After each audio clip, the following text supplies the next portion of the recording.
महाराष्ट्र से उत्तर प्रदेश तक बच्चे ले रहे हैं भाग। डिजिटल बाल मेला में वीडियो बनाकर भेजना है आज। आप अपने वीडियोस 8005915026 पर व्हाट्सएप या टेलीग्राम कर सकते हैं। नमस्कार, फर्स्ट इंडिया न्यूज देख रहे हैं आप और आपके साथ हूं मैं खुशबू मिश्रा। वक्त राजस्थान 10 बजे का है। होंगे हर खबर से बाखबर, लेकिन शुरुआत संभागवार बड़ी खबरों से करते हैं। सबसे पहले बात जयपुर संभाग की बड़ी खबर बता रहे हैं हमारे सहयोगी योगेश शर्मा। देश भर में किसान आंदोलन की गूंज है और राजस्थान भी इससे अछूता नहीं है। कांग्रेस पार्टी ने समर्थन किया है 8 दिसंबर को होने वाले भारत बंद का। राजस्थान की कांग्रेस ने भी भारत बंद को सफल बनाने के लिए तैयारियां तेज कर दी हैं। मुख्यमंत्री आवास पर मुख्यमंत्री अशोक गहलोत के साथ प्रदेश कांग्रेस अध्यक्ष गोविंद सिंह डोटासरा की लंबी चर्चा हुई। इसके साथ ही आज प्रदेश कांग्रेस के अध्यक्ष डोटासरा ने शेखावाटी का दौरा किया, किसानों से संवाद किया। राजस्थान में किसान आंदोलन की गूंज पुरजोर तरीके से सुनाई देने लगी है। 8 दिसंबर को भारत बंद को सफल बनाने के लिए कांग्रेस सत्ता और संगठन मिलकर तैयारियों में जुट गए हैं। मुख्यमंत्री अशोक गहलोत के आवास पर शाम को प्रदेश कांग्रेस अध्यक्ष और गोविंद सिंह डोटासरा और प्रमुख नेताओं के साथ प्रमुख मंत्री भी इसमें शामिल हुए। महत्वपूर्ण बैठक हुई, इसमें रणनीति बनाई गई और किस तरह 8 दिसंबर को होने वाले भारत बंद को सफल बनाया जाए, किसानों की भागीदारी इसमें किस तरह से रहे, इन तमाम मुद्दों को लेकर चर्चा हुई। अखिल भारतीय कांग्रेस कमेटी के आह्वान पर किसानों की मांगों के समर्थन में कांग्रेस पार्टी ने भारत बंद को लेकर सफल बनाने को लेकर पुरजोर तैयारियां चालू कर दी हैं और इसी परिप्रेक्ष्य में प्रदेश कांग्रेस के अध्यक्ष गोविंद सिंह डोटासरा ने आज शेखावाटी का दौरा किया, किसानों के साथ संवाद किया। उन्हें श्रीगंगानगर और हनुमानगढ़ की लंबे सफ़र पर भी यात्रा में जाना था, किसानों के साथ संवाद करना था। मुख्यमंत्री के साथ अति आवश्यक बैठक के कारण वो लौट आए और मुख्यमंत्री अशोक गहलोत के साथ लंबी चर्चा किसानों के मुद्दे को लेकर हुई। किस तरह से 8 दिसंबर की रणनीति बनाई जानी चाहिए, कांग्रेस के तमाम कार्यकर्ता इसमें किस तरह की भागीदारी हो, कांग्रेस के अग्रिम संगठनों की क्या भूमिका हो, तमाम मुद्दों को लेकर चर्चाओं का दौर चला। और 8 दिसंबर कांग्रेस पार्टी के लिए एक महत्वपूर्ण दिन रहेगा। किसान मूवमेंट को लेकर बिगुल बजाया जाएगा। हनुमान बेनीवाल की पार्टी आरएलपी ने भी किसानों के मुद्दे को लेकर एनडीए के अंदर बगावत कर दी है और किसान आंदोलन का 8 दिसंबर को भारत बंद का समर्थन किया है। अर्थ साफ है कि किसान मूवमेंट अब राजस्थान में तेज हो गया है और ये दिल्ली कूच कर रहे किसानों का हौसला बुलंद करने के लिए भी है। बहरहाल रणनीति यही है कि 8 दिसंबर पूर्णतः सफल बंद किया जाए।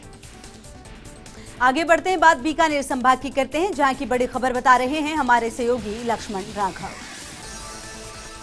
बीकानेर प्रवास के दूसरे दिन भी ऊर्जा मंत्री डॉक्टर बीडी कल्ला रहे सक्रिय। सुबह अंबेडकर की पुण्यतिथि पर उनकी प्रतिमा पर जाकर अर्पित की श्रद्धांजलि, साथ ही किताब का किया विमोचन। तो वहीं पंचायत चुनावों को लेकर डॉक्टर बीडी कल्ला ने कहा कि कांग्रेस सरकार ने मुख्यमंत्री अशोक गहलोत की अगुवाई में काम किया है। न केवल बीकानेर बल्कि राजस्थान में भी गांव की जनता ये बात समझती है और जो चुनाव परिणाम आएंगे वो कांग्रेस के लिए सुखद होंगे। अधिकतर प्रधान और जिला प्रमुख कांग्रेस के ही बनेंगे। गौरतलब है कि बीकानेर में गांव की सरकार की लड़ाई इस वजह से भी खासी खास बन गई है क्योंकि यहाँ केंद्रीय मंत्री अर्जुन मेघवाल के पुत्र जिला परिषद सदस्य का चुनाव लड़ रहे हैं। उनके सामने कांग्रेस विधायक की पत्नी चुनाव लड़ रही हैं, साथ ही साथ कांग्रेस विधायक की बेटी सरिता भी जिला परिषद सदस्य का चुनाव लड़ रही है। इसलिए यहाँ पर यह माना जा रहा है कि दोनों ही पार्टियों के बड़े नेताओं की नाक का प्रश्न ये चुनाव परिणाम एक तरह से बन गए हैं। बीकानेर के बाद आगे बढ़ते हैं, बात जोधपुर संभाग की करते हैं, जहां की बड़ी खबर बता रहे हैं हमारे सहयोगी सूर्यवीर सिंह तंवर। जैसलमेर के पोखरण फील्ड फायरिंग रेंज में एक बम फटने से एक बच्चे की दर्दनाक मौत हो गई, जबकि एक बच्चा गंभीर घायल हो गया। दोनों बच्चे पास ही स्थित भादरिया गांव के रहने वाले थे। जैसलमेर के लाठी क्षेत्र के भादरिया गांव के पास सिहाड़ स्थित कुलदेवी स्वांग्या माता मंदिर की चौकी पर रविवार दोपहर बड़ा हादसा हुआ। जहां बम फटने से एक नाबालिग बच्चे की दर्दनाक मौत हो गई, वहीं एक बच्चा गंभीर रूप से घायल हो गया, जिससे क्षेत्र में सनसनी फैल गई। हादसे के बाद मौके पर पहुंचे ग्रामीणों के अनुसार भादरिया गांव निवासी 11 वर्षीय सरवण सिंह पुत्र तक सिंह झाला तथा 12 वर्षीय महिपाल सिंह पुत्र सुजान सिंह झाला फील्ड फायरिंग रेंज के पास स्थित अपने ग्वाड़ी से अपने गांव भादरिया के लिए रविवार सुबह रवाना हुए।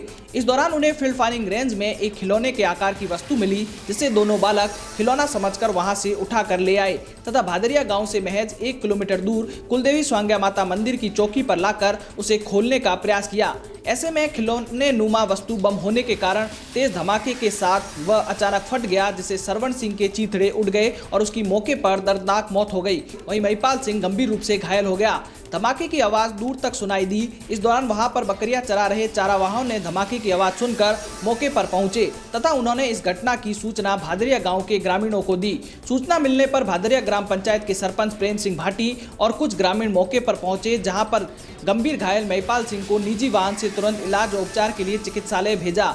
वहीं सूचना मिलने पर राठी पुलिस थाना अधिकारी अचलाराम मय जाप्ता मौके पर पहुंचे, जहां पर उन्होंने मृतक के शव को अपने कब्जे में लिया तथा कानूनी कार्रवाई करने के बाद मृतक के शव परिजनों को सुपुर्द कर दिया। वहीं पुलिस मामले की जांच कर रही है। पोखरण में देश की सबसे बड़ी फायरिंग रेंज है। उस रेंज में सेना का 12 महीने सेना का युद्धाभ्यास चलता रहता है। आसपास के गांव के लोग तारबंदी नहीं होने के कारण इस रेंज में घुस जाते हैं और बम के स्क्रैप को उठा ले जाते हैं। जानकारी के अभाव में कई बार वो जिंदा बम ले जाते हैं। इससे स्क्रैप निकालने के दौरान ये हादसा हो जाता है। आगे बढ़ते हैं, बात अजमेर संभाग की करते हैं, जहां की बड़ी खबर बता रहे हैं हमारे सहयोगी यूनुस खान। ईवीएम मशीन में बंद हुआ ग्रामीणों का जनादेश। 8 दिसंबर को होगा उम्मीदवारों का भाग्य का फैसला। फिलहाल ईवीएम कड़े सुरक्षा बंदोबस्त के बीच। नागौर जिले की 15 पंचायत समितियों के चुनाव के बाद अब सबकी निगाहें आगामी 8 दिसंबर को होने जा रही मतगणना पर है। जिला परिषद के 47 सदस्यों और 383 पंचायत समिति सदस्यों के लिए हुए चुनाव में डाले गए मतों की गिनती नागौर जिला मुख्यालय के BR मिर्दा महाविद्यालय और राजकीय माडीदेवी महिला महाविद्यालय में होगी।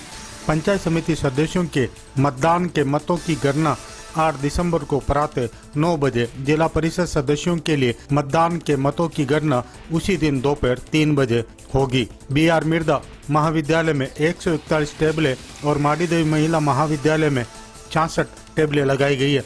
प्रत्येक मतगणना टेबल पर 2 अधिकारी नियुक्त किए गए हैं। मतगणना स्थल पर पुख्ता सुरक्षा इंतजाम किए गए हैं। कोरोना के बीच हुए मतदान में अब देखना यह है कि मतगणना कक्ष में कोविड गाइडलाइन की किस तरह पालना हो पाती है। आगे बढ़ते हैं, बात कोटा संभाग की करते हैं, जहां की बड़ी खबर बता रहे हैं हमारे सहयोगी सचिन ओझा। कोटा दक्षिण नगर निगम के मेयर राजीव अग्रवाल का सादगी भरा अंदाज। आज फिर स्कूटर पर सवार होकर निकले वार्डों में व्यवस्थाएं देखने। भीतरियाकुंड के साथ वार्ड नंबर 4 में देखी व्यवस्थाएं। पर्यटक स्थल भीतरियाकुंड पर औचक निरीक्षण के दौरान चंबल शुद्धिकरण के कार्य में जुटे हम लोग संस्था के अध्यक्ष डॉक्टर सुधीर गुप्ता के साथ स्थानीय लोगों ने गार्डन के साथ चंबल नदी में डाले जाने वाली गंदगी और अन्य समस्याओं के संबंध में जानकारी दी। संस्था के सदस्यों ने मांग की है कि चंबल नदी के घाटों पर व्यवस्थाओं में सुधार किया जाए। इसके साथ ही धार्मिक अनुष्ठान के साथ भोजन के बाद बचने वाली गंदगी और राख को चंबल में प्रवाहित करने पर रोक लगाई जाए। इसके साथ ही नदी के घाट तक कचरा संग्रहण वाहन पहुंचाने का रास्ता भी बनाया जाए। सेक्टर 8 के वार्ड नंबर 4 में भी मेयर अग्रवाल ने स्थानीय पार्षद प्रदीप खटाना के साथ दौरा किया। इस दौरान खटाना ने अपने वार्ड में कचरा पॉइंट और नालों की समस्या से अवगत कराया, जिसका समाधान करवाने का आश्वासन महापौर ने दिया है। निरीक्षण के बाद मेयर राजीव अग्रवाल ने पार्षदों से सफाई व्यवस्था को लेकर चर्चा की और इसके साथ ही सफाई कर्मियों को निर्देशित किया है कि वो सफाई व्यवस्था को गंभीरता से लें।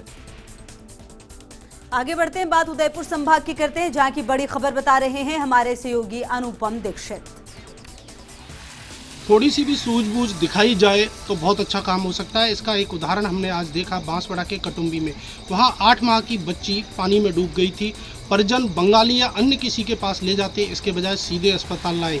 ऐसे में उसकी जान बच गई। बांसवाड़ा जिले के कटुम्बी गांव में दोपहर करीब 12 बजे उस समय हादसा हो गया जब एक बच्ची 8 माह की, जिसका नाम दिव्यांशी है, उसे नहलाने के लिए घर वालों ने पानी रखा था और कुछ ही देर में खेलती खेलती बच्ची उसी पानी में डूब गई।